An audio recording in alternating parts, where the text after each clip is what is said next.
Hello, and welcome to this Friday's update. I'm Dr. Tom, and I can tell you that we are excited.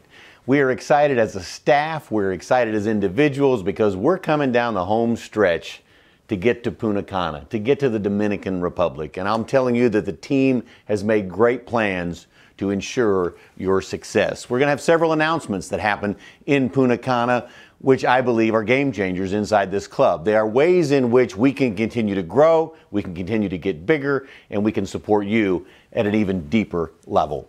We're going to hear some announcements from our very own Lee Kinney, a global expansion director who, in fact, has some great news and some great announcements. I'll leave those to Lee to cover with you.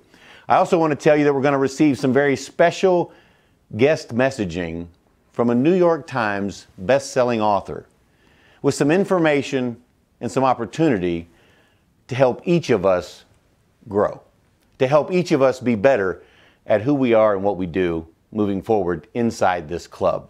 We're excited about that. We're excited about hearing from the ever-positive and effervescent Ed Foreman and Earlene Vining, who will grace us with their presence and, of course, bless us with their messaging.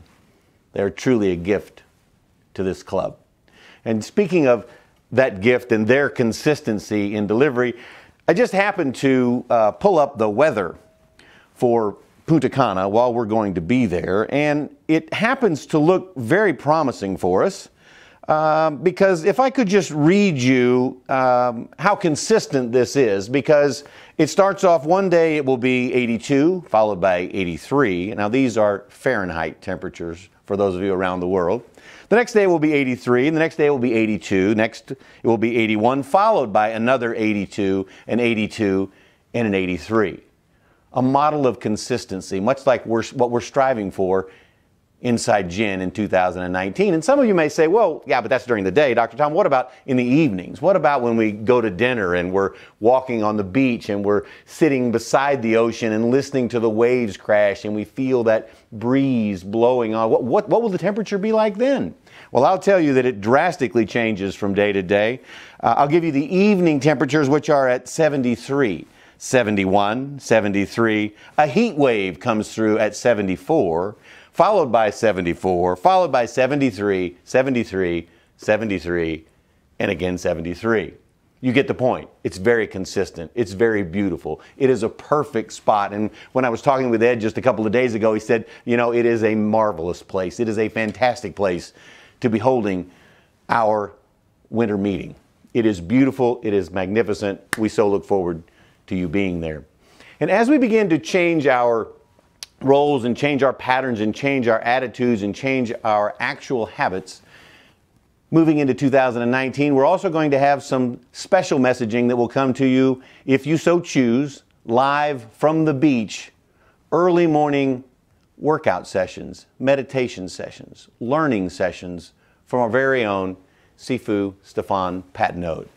And Blaine and I were talking the other day, and I said, you know what, why don't we just have him why don't we have him jump on this and give us a little bit of messaging about what's coming up and how excited he is about that. And so I'll turn it over to you, Sifu Stephane. Hello, my fellow Gin brothers and sisters. An exciting time. You guys know what's coming up, and I am so excited for bringing my family into the beautiful Dominican Republic for our family reunion that we'll be having.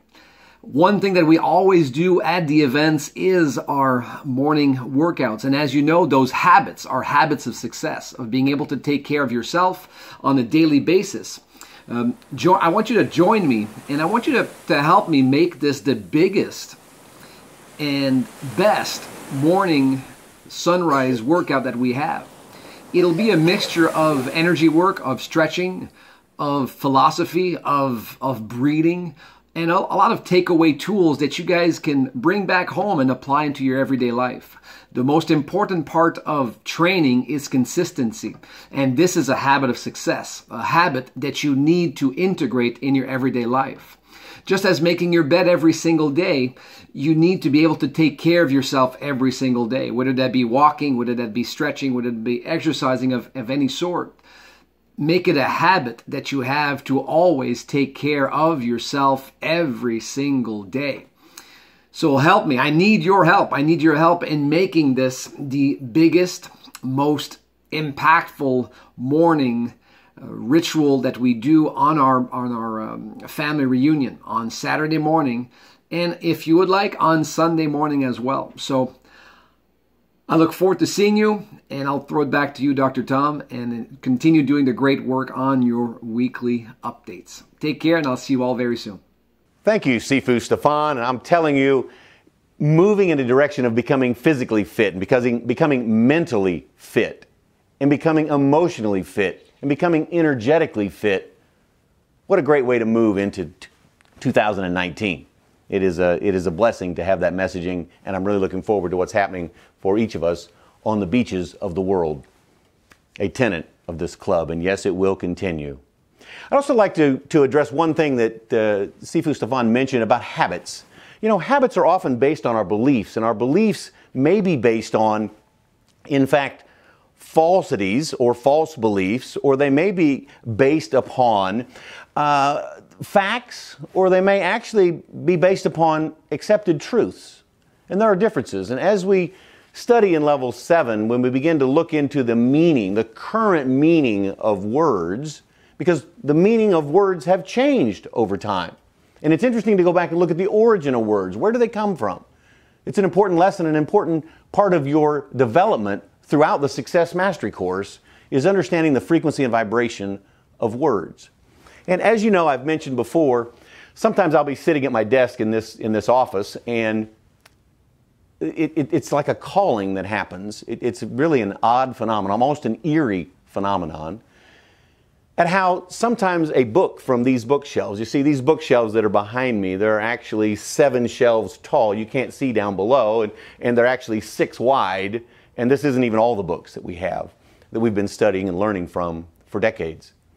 And the other day, actually just yesterday, as I was preparing my messaging for this particular Friday update, I got one of those urges, one of those feelings, one of those callings, if you will, and so I got up out of my chair and I walked over here. And this day was particularly odd in that I was called to a book that I couldn't really see because it was on one of the lower shelves, which means that, and this is the book, and it's a dark colored book with dark printing, and it was below a shelf, so I didn't even know what the title of it was.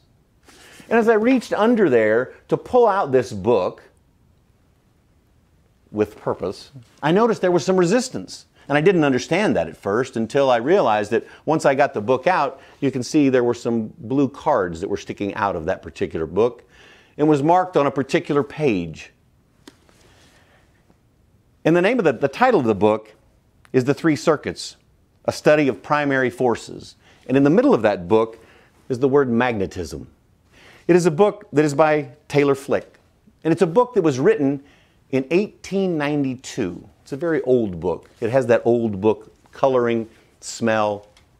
And I opened it up, and much to my pleasant surprise, I discovered some notes of my father, some handwritten notes that I'd never seen before. We'll touch on that a bit later. I wanted to share with you a messaging from this book on the pages that were bookmarked with these cards. It's talking about electric force and magnetism. And I want you to listen to the words. It's my desire you listen to the words. Electric force is new to us, 1892. Its power has been discovered, or rather brought into its use as if it were yesterday. And today we make a servant of it to carry our messages, light our homes, and transport ourselves and our burdens. These improvements, following each other in quick succession, have created a literature in which electricity is the central figure. Consequently, the word has acquired a restricted meaning. Indeed, it has been so intimately connected with a particular class of phenomenon that it is now nearly, if not quite impossible, to use it as a name for the force involved in world formation. Magnetism is the older name. As a mere question of taste, it is preferable. Don't you just love the way they wrote in 1890? This is so different than our texting and tweeting and the ways in which humanity communicates today. Like all old names, it has a certain dignity of sound not found in the word electricity. Magnetism has always been the most occult force in nature. Apparently, it yields no signs except those of the simplest and most impressive character. It is a lodestone that ever silently points in the full grandeur of its power. It will not be a servant. Let us then, for the time being, accept the name and apply it to the scientific force underlying all natural phenomenon. The scientific force underlying all natural phenomenon. Magnetic force is not derived from gravitation, nor from the decomposition of organic substances, nor from the expansion or contraction of matter within earthly limits. It is more nearly the cause of these things than the effect of them. Considered as a primary force, we have all the knowledge of it we can have of anything. We feel it, we see it, we taste it, we smell it every day of our lives. It is the fragrance of the rose and the stench of the cesspool. Such a subject cannot be examined by one generation of men and explained by the next.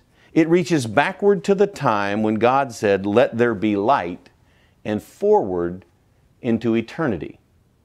Magnetism. The theory of its operation may not be demonstrated during the life period of a single race of men. Since this is the case, whatever hypothesis conforms to and explains the greatest number of phenomenon and appears antagonistic to the least number will be accepted. Listen to this. Let me repeat that. Since this is the case, whatever hypothesis conforms to and explains the greatest number of phenomenon and appears antagonistic to the least number will be accepted. This is the crucial test. It is not at present a question of absolute truth, but a question of the nearest approximation thereto. You see, it's establishing a truth, an accepted truth, that's based upon something that agrees with the greatest number of phenomenon and has the fewest antagonists or disagrees with the least, and it becomes an accepted truth. Then what is magnetic force? Where does it come from? And where does it go? A lesson for another day. The point of today is, are you basing your habits and your beliefs on fact? Are you basing them on accepted truth? Are you basing your actions and the things that you do, the choices you make, the decisions you make in your health, your wealth, your finances, your business life, your family life, your relationships, on facts, on universal laws and truths? Or are you simply basing them on accepted fact of the day that in fact may change over time? As we move forward into 2019, let us look inward. Let us learn more about who we are so that we can become bigger, so that we can elevate our game inside the club of the Global Information Network. On behalf of Dr. Ted, Blaine, and myself, those are our goals for you for 2019, and we're proud and honored to be a part of it. I hope you have a spectacular week, and I so look forward to seeing you on the beaches of the world. Until next week, I'm Dr. Tom.